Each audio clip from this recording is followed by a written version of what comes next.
मेरा फ़ोन बजा तो मैंने स्क्रीन पे नाम देखा। दिल की धड़कन एक पल के लिए रुक सी गई। स्क्रीन पे उसका नाम जगमगा रहा था। मैंने कान से फ़ोन लगाया तो दूसरी तरफ से उसकी हल्की सी हंसी सुनाई दी। हम दोनों के दरमियान अभी बातचीत का सिलसिला ये नया था, मगर ऐसा लगता था जैसे बरसों से एक दूसरे को जानते हों।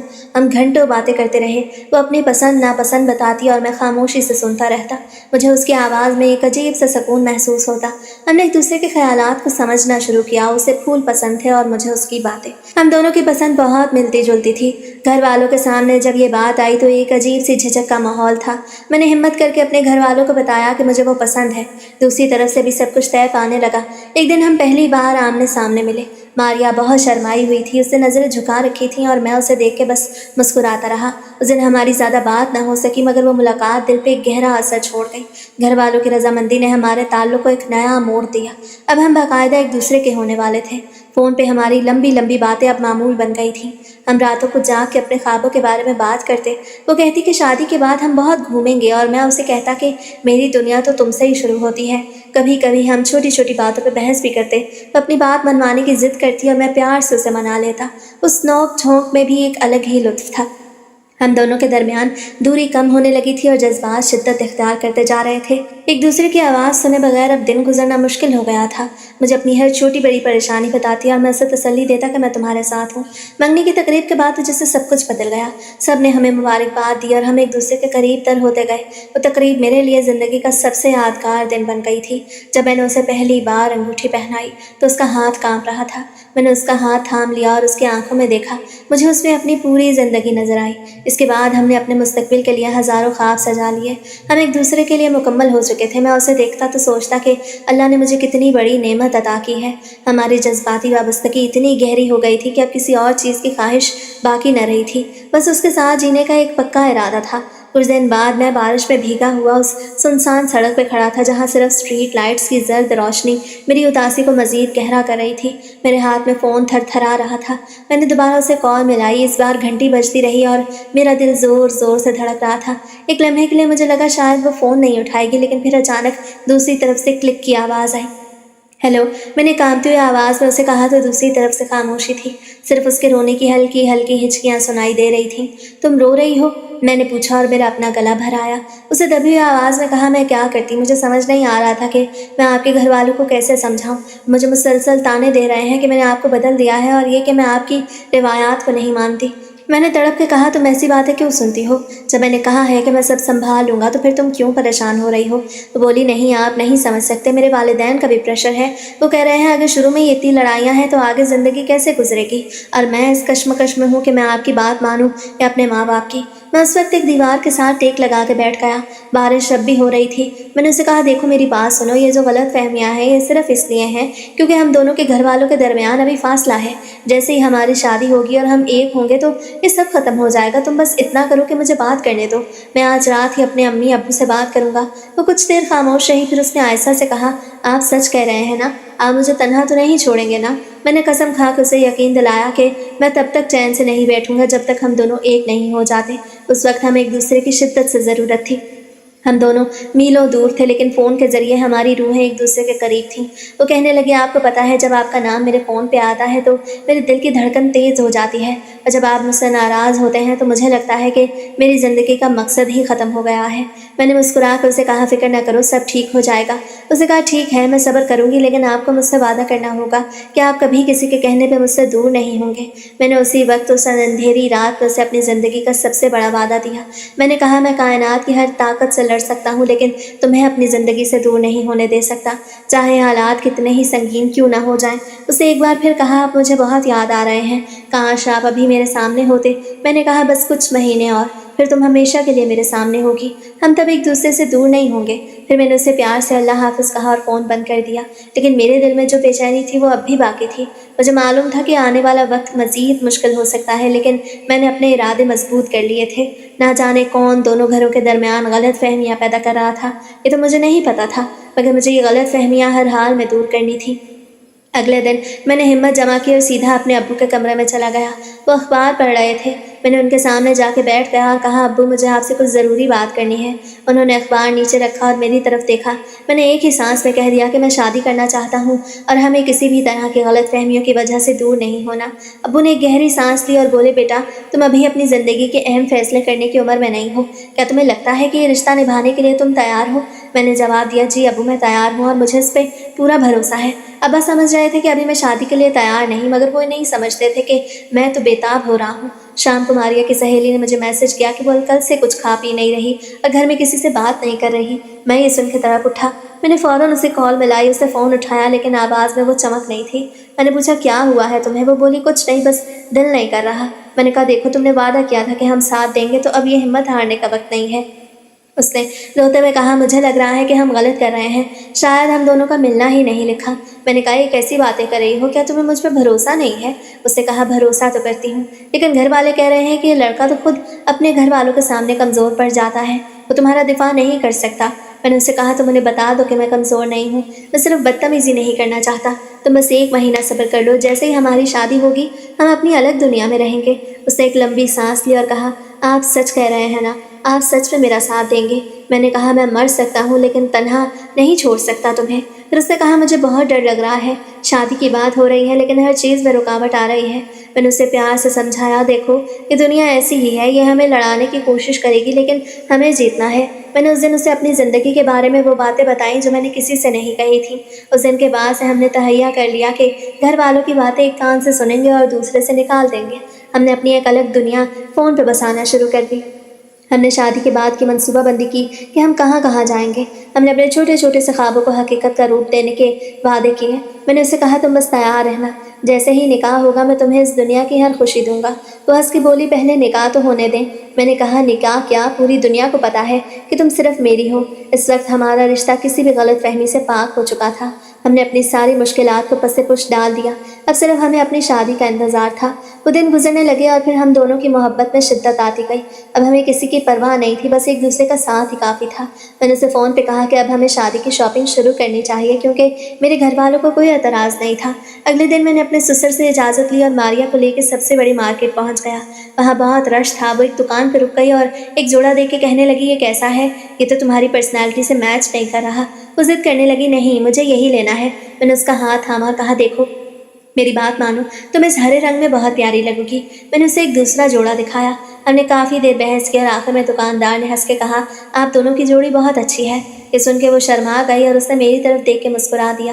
ہم نے خریداری کے دوران ایک دوسرے کی پسند کا خوب خیال رکھا۔ کبھی وہ کہتی آپ یہ شرٹ لیں تو میں کہتا نہیں، تم مجھے جو پہناؤ گی میں وہی پہنوں گا۔ اور پھر یوں ہی شاپنگ کرنے کے بعد میں نے اسے کھانا کھلانے کے بعد اس کے گھر پہ چھوڑ دیا۔ وقت بڑی تیزی کے ساتھ گزرتا جا رہا تھا اور اب شادی میں بس 2 دن رہ گئے تھے۔ ہمارے گھر میں مہمانوں کا آنا جانا شروع ہو گیا تھا۔ میں اپنے کمرے میں بیٹھا اسے میسج کر رہا تھا۔ وہ بول رہی تھی گھر والے مجھے بالکل سکون سے نہیں بیٹھنے دے رہے، کبھی میک اپ ٹیسٹ ہو رہا ہے تو کبھی کپڑے ٹرائی کر رہی ہوں۔ میں نے کہا یہ سب تھکاوٹ وقتی ہے، بس کل کا دن اور پھر ہم سکون سے ہوں گے۔ وہ کہنے لگی مجھے بہت گھبراہٹ ہو رہی ہے۔ میں نے اسے تسلی دی کہ میں ہوں نا تمہارے ساتھ، ڈرو مت، یہ سارا شور و غل جو ہو رہا ہے یہ صرف ہمارے ملن کا ہے۔ مائیوں والے دن جب اس کی سہیلی نے مجھے ویڈیو کال کی تو میں نے دیکھا وہ پیلے جوڑے میں کتنی حسین لگ رہی تھی۔ اس کے چہرے پہ ہلکی سی مسکراہٹ تھی۔ میں نے اسے دیکھتے ہی کہا تم تو چاند لگ رہی ہو۔ اس نے آنکھیں جھکا لی اور بولی نظر نہ لگائے۔ میں نے ہنس کے کہا میری نظر تو تم پہ ہی ہے اور ہمیشہ رہے گی۔ وہاں ارد گرد عورتیں گانے گا رہی تھیں، شور اتنا تھا کہ آواز نہیں آ رہی تھی۔ میں نے اسے اشارے سے کہا کہ میں تمہیں دیکھ کے ہی خوش ہوں۔ وہ دور سے ہی مجھے دیکھ کے مسکراتی رہی۔ اس لمحے مجھے محسوس ہوا کہ ہم واقعی ایک دوسرے کے ہونے والے ہیں۔ رات کو جب سب سو گئے تو میں نے اسے پھر فون کیا۔ بہت تھک چکی تھی، اس کی آواز میں گہری تھکن تھی۔ میں نے کہا تھوڑی دیر بات کر لو پھر سو جانا۔ کہنے لگی آپ کو پتہ ہے میں آج بہت روئی ہوں۔ جب میری امی مجھے دیکھ کے روئی تو مجھے لگا میں ان سے دور جا رہی ہوں۔ میں نے کہا تم دور نہیں جا رہی، تم تو ایک نئی زندگی میں آ رہی ہو جہاں میں تمہیں ہر خوشی دوں گا۔ احسن مجھے آپ پہ پورا یقین ہے، بس یہ جو بیگانگی کا احساس ہے یہ مجھے مار رہا ہے۔ اس کی بات سنتا ہی میں نے کہا کہ بس کل کی بات ہے، کل تم میری ہوگی اور ہم اپنی دنیا میں ہوں گے۔ شادی سے 1 دن پہلے کا منظر تھا۔ گھر میں پاؤں رکھنے کی جگہ نہیں تھی، ہر طرف رشتہ داروں کے آمد و رفت اور کھانے پینے کی تیاریوں کی مہک تھی۔ میں اپنے دوستوں کے ساتھ بیٹھا تھا مگر میرا ذہن صرف اس کی طرف تھا۔ میں نے جیب سے موبائل نکالا اور اسے ایک آخری میسج کیا کہ کل تک کا انتظار میری زندگی کا سب سے مشکل امتحان ہے۔ اسے فوراً جواب دیا کہ میرا بھی یہی حال ہے، دل کی دھڑکنیں قابو سے باہر ہیں۔ میں نے اسے کہا تم اپنی تیاریوں کو ایک طرف رکھ کے بس تھوڑی دیر کے لیے سکون سے بیٹھ جاؤ، کیونکہ کل بہت مصروف دن ہوگا۔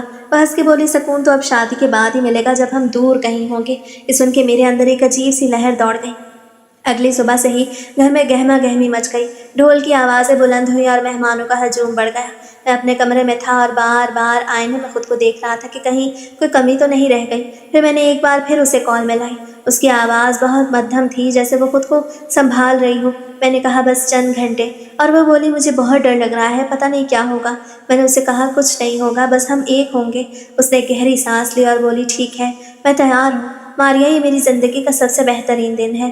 آج تم صرف میری ہو، ہماری یہ آخری بات چیت تھی۔ اس کے بعد گھر والے کمرے میں آ گئے اور مجھے باہر لے گئے۔ ہر طرف روشنی تھی، میں سب کے درمیان کھڑا تھا، مگر میری آنکھیں صرف دروازے پہ جمی تھیں جہاں سے ہم نے بارات لے کے جانا تھا۔ وہاں پہنچتے ہی سب سے پہلے نکاح کا انتظام کیا گیا۔ جب مولوی صاحب نے 3 بار پوچھا اور میں نے قبول ہے کہا تو جیسے میری روح میں ایک ٹھنڈک اتر گئی۔ اسے جب دستخط کیے تو اس کا ہاتھ لرز رہا تھا۔ میں نے اپنی نظریں اس کے چہرے پہ جما رکھی تھیں۔ وہ وقت جیسے تھم گیا تھا۔ ارد گرد کے لوگ مبارکباد دے رہے تھے، مگر میرے کانوں میں صرف اس کی دھڑکنوں کی آواز تھی جو میرے دل کے قریب ہونے کا احساس دلا رہی تھی۔ ہمارے نکاح کے بعد ایک عجیب سا سکون چھا گیا تھا، جیسے ہم نے اپنی زندگی کی سب سے بڑی جنگ جیت لی ہو اور اب ہم صرف ایک دوسرے کے لیے آزاد تھے۔ رخصتی کا وقت آیا تو ماحول ایک دم غمگین ہو گیا۔ اپنے بابا کے گلے لگ کے رو رہی تھی۔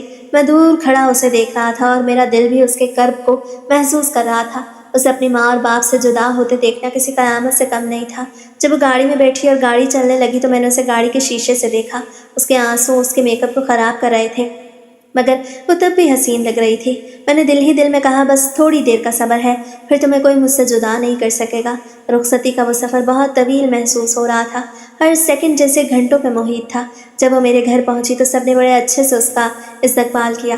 گھر میں مہمانوں کا رش تھا اور شور شرابہ جاری تھا، مگر مجھے صرف اس کی فکر تھی کہ وہ کتنی تھک چکی ہوگی۔ جب سب مہمان رخصت ہوئے اور میں کمرے میں داخل ہوا تو وہ بستر پہ بیٹھی تھی۔ اس نے دوپٹہ اوڑھ رکھا تھا۔ میں آہستہ سے اس کے قریب گیا اور بیٹھ گیا۔ اس کے ہاتھوں میں مہندی کی خوشبو تھی جو میرے حواسوں کو مہکا رہی تھی۔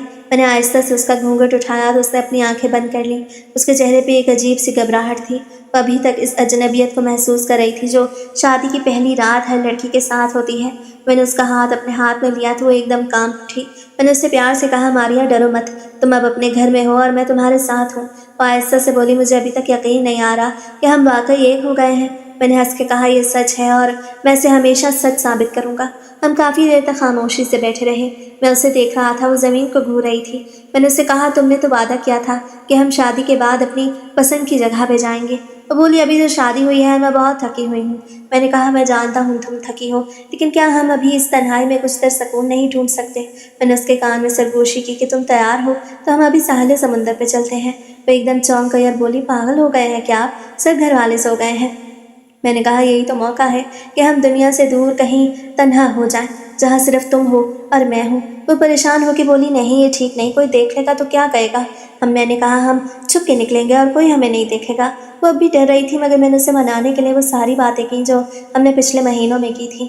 میں نے کہا میری دلہن میرے ساتھ ہے تو مجھے کسی چیز کا ڈر نہیں، تو بس ایک بار میرا ساتھ دے دو۔ اس کے چہرے پہ ایک عجیب سا تضاد تھا، ایک طرف ڈر تھا اور دوسری طرف میرے لیے اس کی محبت جو اسے میری بات ماننے پہ مجبور کر رہی تھی۔ اس کی آنکھوں میں ابھی بھی وہی خوف تھا جو کسی بھی نئی دلہن کی فطری گھبراہٹ ہوتی ہے۔ وہ بار بار دروازے کی طرف دیکھتی اور پھر میری طرف۔ میں نے اس کے ہاتھوں کو اپنے ہاتھوں میں بھینچ لیا اور نرمی سے بولا دیکھو میری جان، یہ زندگی کا پہلا یادگار موقع ہے۔ کیا تم نہیں چاہتی کہ ہماری اس نئی زندگی کی شروعات کسی خاص اور پرسکون مقام سے ہو جہاں شور و غل نہ ہو، صرف ہم اور سمندر کی لہریں ہوں؟ وہ تھوڑی دیر خاموش رہی اور پھر آہستہ سے بولی آپ بہت ضدی ہیں، لیکن مجھے ڈر بھی لگ رہا ہے کیونکہ گھر والے اگر اٹھ گئے تو۔ میں نے اس کی بات کاٹتے ہوئے کہا کوئی نہیں اٹھے گا، سب گہری نیند سو چکے ہیں اور میں نے گاڑی کی چابی اپنے پاس رکھی ہے، بس تم اٹھو اور اپنا یہ بھاری جوڑا بدل کے کچھ ہلکا پہن لو، ہم بہت جلد واپس آ جائیں گے۔ وہ ہچکچاتے ہوئے کھڑی ہوئی، اس کے ہاتھوں کی چوڑیاں ہلکی سی کھنکی جو اس رات کے سناٹے میں کسی موسیقی کی طرح لگ رہی تھیں۔ اسے اپنے کپڑے تبدیل کیا اور ایک سادہ سا مگر خوبصورت جوڑا پہن لیا۔ وہ جب میرے سامنے آئی تو میں اسے دیکھتا ہی رہ گیا، وہ اتنی سادگی میں بھی قیامت لگ رہی تھی۔ میں نے اسے دوبارہ سمجھایا کہ ہم پچھلے دروازے سے نکلیں گے، تم بس میرے ساتھ رہنا اور کوئی شور نہیں کرنا۔ میرے قریب آئی اور میرا بازو تھام لیا۔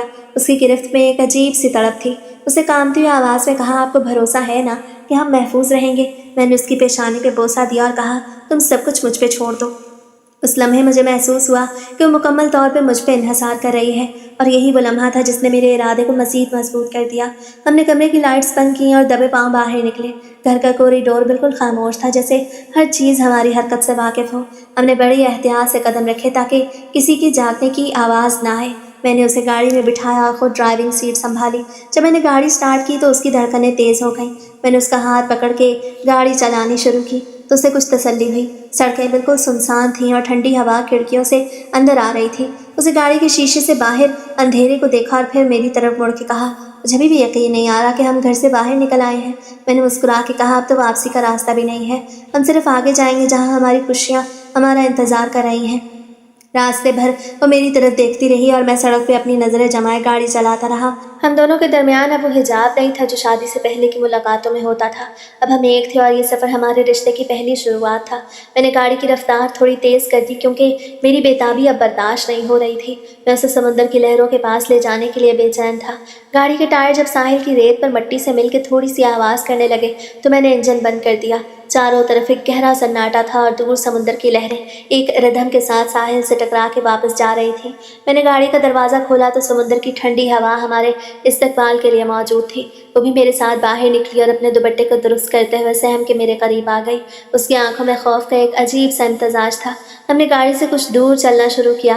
रेत हमारे कदमों के नीचे धंस रही थी और हम दोनों खामोश थे। मैंने उसका हाथ मजबूती से थाम लिया। उसका हाथ बहुत ठंडा था और कांप रहा था। मैंने उसके करीब होकर कहा, मारिया डरो मत, देखो यहाँ कोई नहीं है, सिर्फ हम और ये लहरें हैं। हम कुछ दूर जाके रेत पे बैठ गए। वो मुसलसल लहरों को देख रही थी जिसकी झाग अंधेरे में सफ़ेद लकीरों की तरह चमक रही थी। उसे एक लंबी सांस ली और बोली, यहाँ कितना सुकून है। मैंने कहा, यह सुकून सिर्फ तुम्हारे लिए है क्योंकि तुम आज मेरी हो और मैं तुम्हारा हूँ। उसे मेरी तरफ देखा, उसकी आंखों में आंसू थे। वो आहिस्ता से बोली, मैंने कभी नहीं सोचा था कि मेरी ज़िंदगी का ये वक्त इस तरह साहिल समंदर पे गुजरेगा। ये किसी ख्वाब जैसा लग रहा है। मैंने उसका चेहरा अपने हाथों में लिया और कहा, ख्वाब नहीं है, ये हमारी हकीकत है। हमने कितनी तकलीफ़ें काटी, कितने लोगों की बातें सुनी ताकि हम इस मकाम तक पहुंच सकें। उसने अपना सर मेरे कंधे पर रख दिया और हम काफ़ी देर तक खामोशी से लहरों का शोर सुनते रहे। हमने वहाँ बैठे बैठे मुस्तकबिल के कितने ही मंसूबे बनाए। हमने सोचा कि हम अपने घर में कैसा माहौल रखेंगे और हम एक दूसरे के साथ कैसे ज़िंदगी गुजारेंगे। उसकी हंसी समुद्र के सन्नाटे में गूंज उठी। मैंने उसे हल्का सा धक्का दिया तो वो पानी की तरफ भाग गया, फिर वापस आके मुझे पकड़ लिया। उस पल मुझे महसूस हुआ कि हम वाकई मियाँ बीवी हैं और हम पे किसी का दबाव नहीं। हम समुद्र की लहरों के करीब से वापस रेत पे आके बैठ गए। रात के 3 बज चुके थे और फिजा में खुनकी बढ़ गई थी। मैंने अपनी जैकेट उतार के उसके कंधों पे डाल दी। वो सहम के मुझे देखने लगी तो उसकी आंखों में एक ऐसी चमक थी जो शायद मैंने पहले कभी नहीं देखी थी। उसे जैकेट को खुद में लपेट लिया और बोली, आप बहुत ख्याल रखते हैं मेरा। मैंने कहा, यह तो सिर्फ शुरुआत है, मैं तो तुम्हारी हर खुशी का ख्याल रखने के लिए पैदा हुआ हूँ। हम दोनों ने अपनी दुनिया बना ली थी जहाँ सिर्फ हम थे। कोई रिश्तेदार नहीं, कोई जिम्मेदारी नहीं और कोई खौफ नहीं। वो रेत पे उंगली से कुछ लिखने लगी। मैंने पूछा, क्या लिख रही हो? तो मुस्कुरा के बोली, हमारा नाम। उसकी इस मासूमियत पे मेरा दिल भर आया। मैंने उसे अपने सीने से लगा लिया और कहा, तुम बस हमेशा मेरे साथ रहना। वो कुछ देर खामोश रहने के बाद बोली कि शादी की पहली रात घर में ना होने का क्या मतलब है? मैंने उसे कहा, आज की रात दुनिया की तमाम रातों से अलग है। आज हमने अपनी ज़िंदगी का नया बाब शुरू किया है और ये बाब घर की 4 दीवारी में कैद होने के बजाय इस खुले आसमान तले शुरू होना चाहिए जहाँ कोई रोक टोक ना हो। वहाँ काफ़ी टाइम गुजारने के बाद गाड़ी की तरफ बढ़ते हुए हम दोनों बहुत पुरसकून थे। अचानक फिजा का सुकून एक अजीब सी सरसराहट से टूट गया। मुझे महसूस हुआ जैसे अंधेरे में कोई हमारी नकलो हरकत पे नज़र रखे हुए है। मैंने उसका हाथ ज़ोर से दबाया और उसे गाड़ी के करीब करने की कोशिश की, लेकिन इससे पहले कि हम गाड़ी का दरवाज़ा खोल पाते, अंधेरे से 3 नकाबपोश साए तेज़ी से हमारी तरफ लपके। उनके हाथों में सलाखें और तेज़ धार हथियार थे। मैंने उसे फ़ौरन अपने पीछे छुपा लिया और चिल्लाया, तुम कौन हो? क्या चाहिए तुम्हें? लेकिन उनमें से एक ने गाली दे के मुझ पर सलाख से हमला कर दिया। मैंने उसे रोकने की कोशिश की लेकिन वो बहुत ताकतवर थे। एक दूसरे शख्स ने आगे बढ़ के मारिया को मेरे पीछे से खींचने की कोशिश की। उसकी चीख फिजा में गूंजी। वो चिल्लाई, मुझे छोड़ दो। मैंने उसे बचाने के लिए छलांग लगाई और एक जोरदार मुक्का मारा, लेकिन तब तक तीसरे ने पीछे से आके मेरे सर पर जोर से ज़रब लगाई। मेरी आंखों के सामने अंधेरा छा गया। मैं ज़मीन पर गिर पड़ा। मेरा सर फट रहा था और मुझे समझ नहीं आ रहा था कि चंद लम्हों पहले की खुशियाँ कैसे एकदम से खौफनाक ख्वाब में बदल गई।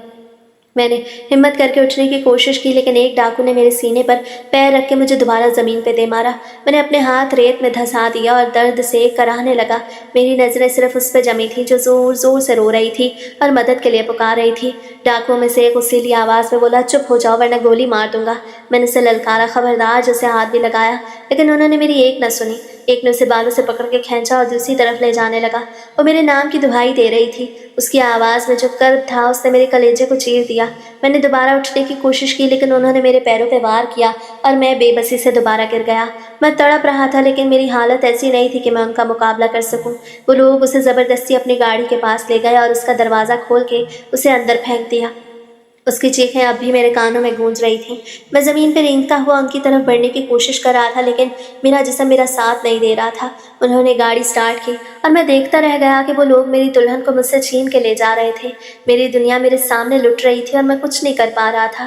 وہ گاڑی کا شیشہ نیچے کر کے مسلسل میری طرف دیکھ کے رو رہی تھی۔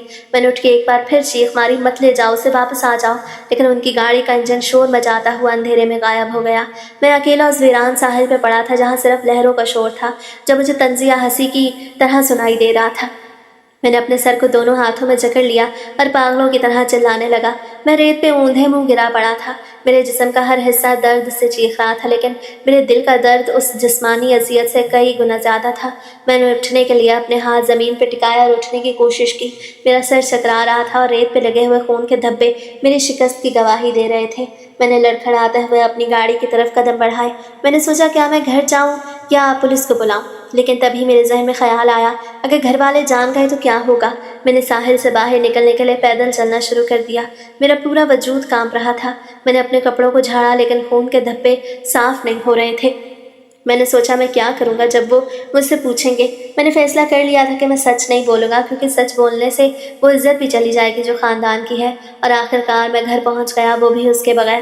میں نے ہمت جمع کی اور گاڑی گلی میں کھڑی کرنے کے بعد گھر کے پچھلے دروازے کی طرف بڑھ گیا جو میں نے جاتے وقت کھلا چھوڑا تھا۔ میں نے سوچا یہ میری زندگی کی سب سے بڑی غلطی تھی جسے میں اب کبھی نہیں سدھار سکوں گا۔ میرا دل دھڑک رہا تھا کہ اب گھر والوں کا سامنا کیسے کروں گا۔ میں دبے پاؤں اپنے کمرے میں داخل ہوا اور اندر سے کنڈی لگا لی۔ میرا سانس پھول رہا تھا، کپڑوں پہ لگے خون کے دھبے پسینے سے گیلے ہو کے اب بدبودار لگ رہے تھے۔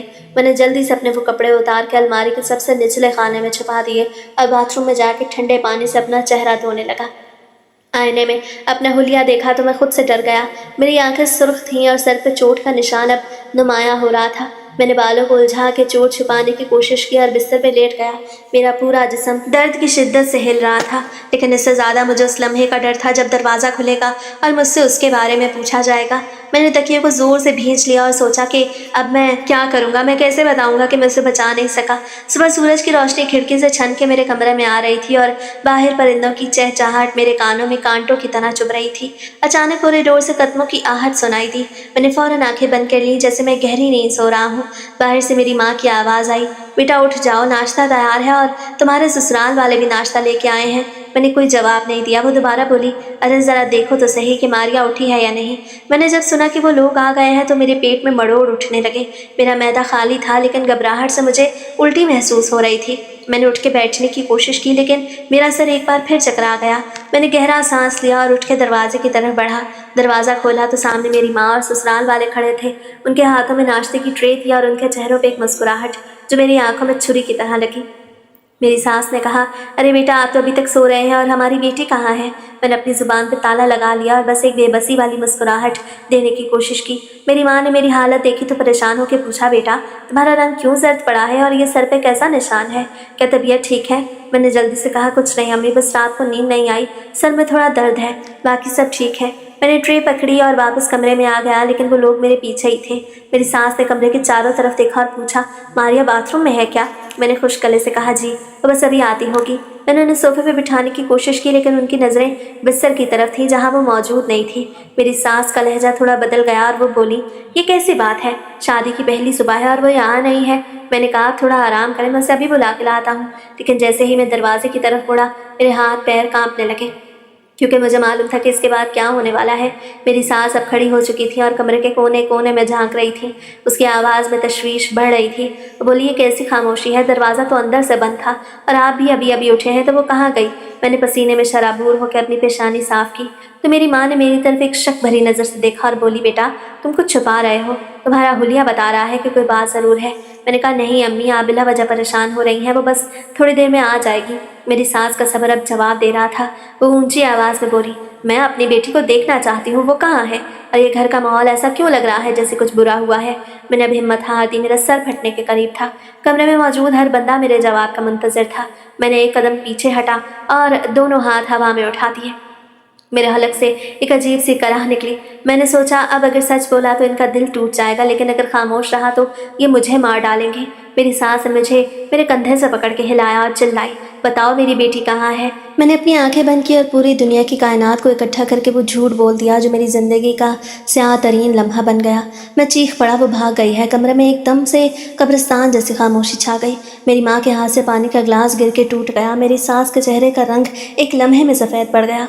वो सख्ते की हालत में मुझको देख रही थी। उसे शायद यकीन नहीं आया कि वो क्या सुन रही है। उसे एक बार फिर पूछा, तुमने क्या कहा? मैंने अपनी आवाज़ को जितना ऊंचा हो सकता था किया।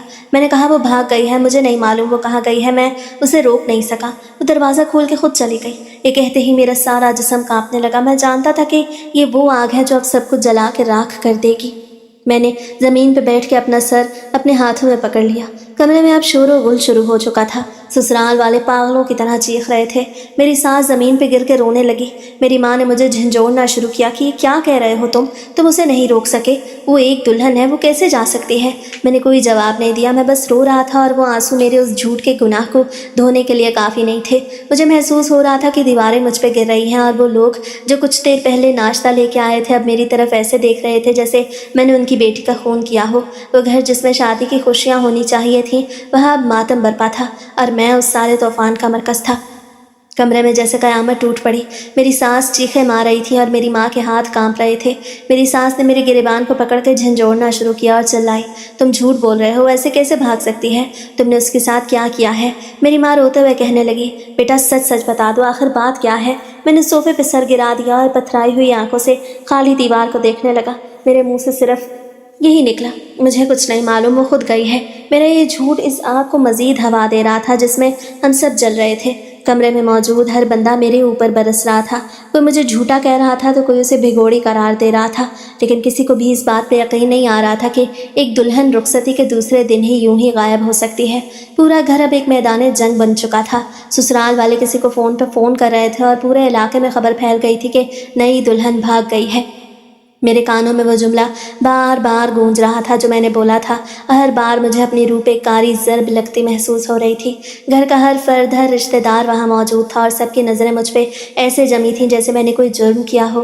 मैं सोफ़े के कोने में दुबक के बैठ गया था। मेरा सर बुरी तरह दर्द कर रहा था और मेरा दिल चाह रहा था कि मैं चीख के सब कुछ सच बता दूँ, लेकिन वो खौफ के सच बोलने से वो सब मुझे कभी माफ़ नहीं करेंगे। मुझे खामोश रखे हुए था। मैंने अपनी मुट्ठियों में अपने कपड़े जकड़ लिए थे और अपनी आंखों से बहते आंसुओं को पूंछने की हिम्मत भी नहीं कर पा रहा था। कुछ देर बाद घर में एक अजीब सी खामोशी छा गई जो उस शोर से भी ज़्यादा खौफनाक थी। सब लोग घर से बाहर निकल चुके थे ताकि उसे ढूंढ सकें। मेरी सास और ससुर सहन में बैठे रो रहे थे और उनकी आवाज़ें मेरे दिल को चीर रही थीं। मैं कमरे में अकेला बैठा था और वक्त का हर लम्हा मुझे एक सदी की तरह महसूस हो रहा था। मुझे ऐसा लग रहा था जैसे मैं किसी कैद खाने में हूँ जहाँ से निकलने का कोई रास्ता नहीं है। मैंने सोचा कि वाकई मैं इतनी बड़ी गलती कर बैठा हूँ कि अब इसका अजाला मुमकिन नहीं है। मेरी जहनी अजियत इस हद तक पहुँच गई थी कि मुझे अपने इर्द गिर्द की चीज़ें धुंधली दिखाई देने लगी थीं। मैंने सोचा क्या ये लोग कहीं उसे ढूंढ पाएंगे या वो डाकू उसे किसी गुमनाम जगह ले गए होंगे। मैं अपनी बेबसी के समंदर में गर्क हो रहा था। कमरे की घड़ी की टिक टिक मुझे अपनी मौत का अलार्म लग रही थी। मैं सोफे पर सर थामे बैठा रहा और बाहर के हर कदम की आहट पे मेरा दिल धड़क उठता था कि शायद कोई खबर आए, शायद वो मिल जाए, लेकिन फिर फ़ौरन ख्याल आता कि वो नहीं मिलेगी क्योंकि मैंने उसे एक ऐसी जगह का हिस्सा बना दिया था जहाँ से वापसी का कोई इम्कान नहीं था। मुझे लग रहा था कि ये सब मेरी गलती है क्योंकि मैं ही उसे बाहर लेके गया। मैंने अपनी ज़िंदगी में कभी ऐसा खौफ महसूस नहीं किया था जो उस वक्त मेरी रगों में दौड़ रहा था। मैंने अपनी आंखें बंद कर लीं और बस अल्लाह से दुआ करने लगा कि ए मालिक, मुझे इस अजाब से निकाल दे। लेकिन सच्चाई का ये बोझ मेरे सीने पे पहाड़ बन के बैठा था और मैं उसके नीचे दबा हुआ सिर्फ घुटन महसूस कर रहा था कि उस वक्त मेरे घर में कोई नहीं था, सब बाहर भाग रहे थे और मैं उस घर में तन्हा अपने ही बुने हुए झूठ के जाल में फंस के रह गया। घर में एक ऐसी खामोशी थी कि दीवारें भी चीख रही थीं। मैं सोफे पर लाश की तरह ढेर था। ससुराल वाले कमरे में वापस आए तो उनकी आंखों में आंसू नहीं, गुस्सा और मायूसी थी। अचानक ससुर के हाथ में मौजूद फ़ोन की घंटी बज उठी। उस सुनसान कमरे में फ़ोन की वो आवाज़ किसी धमाके जैसी थी। सबकी नज़रें उस फ़ोन पे जम गईं। ससुर ने कांपते हाथों से स्क्रीन देखी तो कोई नाम नहीं था, सिर्फ नामालूम नंबर था। उन्होंने एक नज़र मेरी तरफ डाली और फिर कान से फ़ोन लगा लिया। हेलो की आवाज़ निकली और दूसरी तरफ से सिर्फ सिसकियों की गूंज आई। फिर एक लरजती हुई आवाज़ में वो बोली, अब्बा मैं हूँ। इन्होंने मुझे अगवा किया था। मैंने बहुत मुश्किल से चोरी छुपे इनका फ़ोन उठाया है। प्लीज़ मुझे लेने आ जाएं। वो ज़ोर ज़ोर से रो रही थी और किसी जगह का पता भी दे रही थी। कमरे में मौजूद सब लोग सख्ते की हालत में थे। मेरी माँ ने ससुर का बाजू पकड़ा और पूछा, क्या कह रही है मारिया? ससुर ने लाउड स्पीकर ऑन कर दिया। उसकी रोती हुई आवाज़ कमरे में फैल गई। वो गलियों के नाम और कुछ इमारतों के निशानात बता रही थी। सबका रंग उड़ गया। ससुराल वालों की नज़रें मेरी तरफ उठी तो उनमें हैरत थी कि आखिर वो अगवा कैसे हुई और मैं क्यों खामोश था। मेरी आंखों से आंसुओं का सैलाब बह निकला। मैं मज़ीद इस झूठ का बोझ नहीं उठा सकता था। मैं उठ खड़ा हुआ और ससुर के पैरों में गिर गया। मैंने रोते हुए चिल्लाना शुरू किया, मुझे माफ़ कर दे, मैंने झूठ बोला। वो भागी नहीं थी, वो तो मेरे सामने अगवा हुई। साहिल पे डाकू आए, उन्होंने मुझे मारा और उसे उठा के ले गए। कमरे में मौजूद हर इंसान पत्थर का बन गया। किसी को समझ नहीं आ रहा था कि वो मुझ पे चीखें या उसे बचाने के लिए भागे। मेरी माँ ने मेरा हाथ पकड़ लिया और पूछा, तुमने ये क्या किया? मगर इस वक्त सच बोलने का वक्त नहीं था। ससुर ने फ़ौरन पुलिस को फ़ोन में लाया। मैं उनके साथ गाड़ी में बैठ के उस जगह की तरफ भागा जो उसने बताई थी। रास्ते भर मेरी आंखों के सामने वो मंजर था जब वो साहिल पे रोते हुए मुझे पुकार रही थी और मैं बेबस था। पुलिस की गाड़ियां सायरन बजाती हुई उस वीरान गोदाम के बाहर पहुंची जहां से कॉल आई थी। हमने दरवाज़ा तोड़ा तो एक कोने में सहमी हुई बैठी थी। मुझे देखते ही चीख मार के दौड़ी और मेरे सीने से लग गई। उसकी हालत देख के मेरा कलेजा फट रहा था। वो बुरी तरह कांप रही थी। उसके कपड़े फटे हुए थे। वो बस एक ही बात दोहरा रही थी, मुझे ले चले, मुझे घर जाना है। पुलिस ने डाकुओं को पकड़ लिया लेकिन मेरे लिए वो वक्त जैसे रुक गया। मैंने उसे मजबूती से थाम लिया और उसके सर पे बोसा दिया। जब उसे घर लेके आए तो ससुराल वालों ने उसे गले लगाया लेकिन घर में एक अजीब सी खामोशी थी। वो खामोशी जो मेरी गलती और उसके सदमे के दरमियान थी। ससुर ने मेरी तरफ देखा तो उनकी आंखों में एक ऐसी नफरत थी जो मैं कभी नहीं भूल सकूंगा। मैंने उसे उसकी माँ के हवाले किया और खुद एक कोने में खड़ा हो गया। मुझे अपनी गलती का एहसास इस शिद्दत से हुआ कि मैंने ज़मीन में धंस जाने का फैसला कर लिया। मैंने खूबसूरत रिश्ते को सिर्फ अपने खौफ और अना की वजह से दागदार कर दिया था।